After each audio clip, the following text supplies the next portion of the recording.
Alors, finalement, James Allison confirme que la Mercedes W12 recevra des Evo, mais à subtilité que tout était déjà prévu. Le directeur technique James Allison l'a précisé dans le podcast F1 Nation. Oui, la Mercedes va recevoir des Evo, mais ce n'est pas une réaction au Red Bull Ring. Simplement, comme souvent en F1, des évolutions sont programmées de longue date selon un calendrier fixé au moins depuis l'hiver. Nous avons un nombre raisonnable d'éléments qui vont rendre notre voiture plus rapide dans les prochaines courses. Espérons qu'il s'avère suffisant. Quand Wolff précise que Mercedes ne développera plus d'évolution, il n'y a donc pas de contradiction, poursuit Allison. Je ne pense pas que les deux choses s'opposent, et je ne pense pas que Toto ait dit précisément qu'il n'y aura plus d'évolution.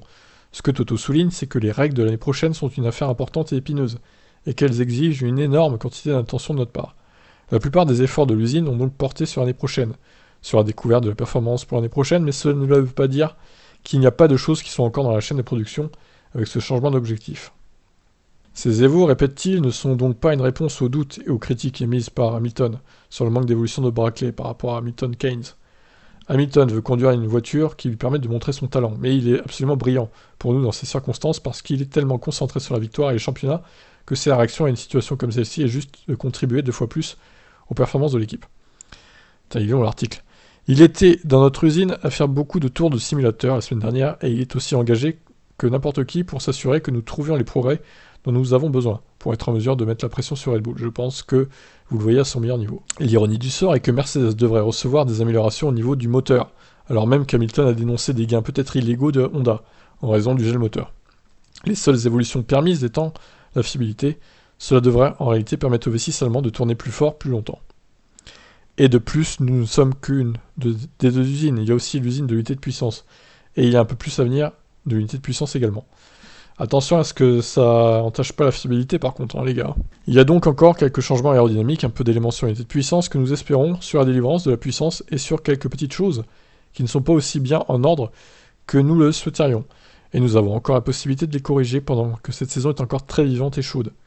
Allison n'a pas la vie facile cette année puisqu'il apparaît bien que le changement de règlement aérodynamique, notamment au niveau du fond plat, a plus ralenti Mercedes que Red Bull. Ce qui est définitivement vrai, c'est que depuis les changements de règlement aérodynamique introduits pour prendre davantage soin des pneus, nous avons trouvé qu'il était extrêmement difficile de trouver les gains en performance que nous avions avant ces règles. Cela nous a donc rendu la vie plus difficile que nous le souhaitions. Bon ben voilà, bonne nouvelle.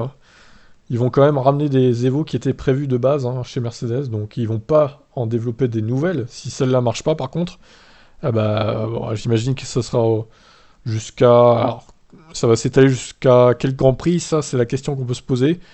Je pense que ça peut s'étaler encore jusqu'à septembre-octobre, après ça sera terminé. La voiture n'évoluera plus du tout, le moteur non plus, bon. Peut-être, Monza, Spa, encore quelques petites améliorations, mais après ça me semble compliqué pour Mercedes de mener les deux de front, on verra. Et puis s'ils se prennent encore une branlée d'ici Monza ou Spa, ça sera terminé. Pour le championnat, c'est clair que Red Bull le gagnera haut la main. Voilà donc... ce que Mercedes a dans ses cartons, donc encore des Evo. Ouf, heureusement. Ils vont pas abandonner cette saison. J'ai eu peur qu'ils le fassent. Ce sera pas le cas visiblement. Allez, je vous laisse. Bye.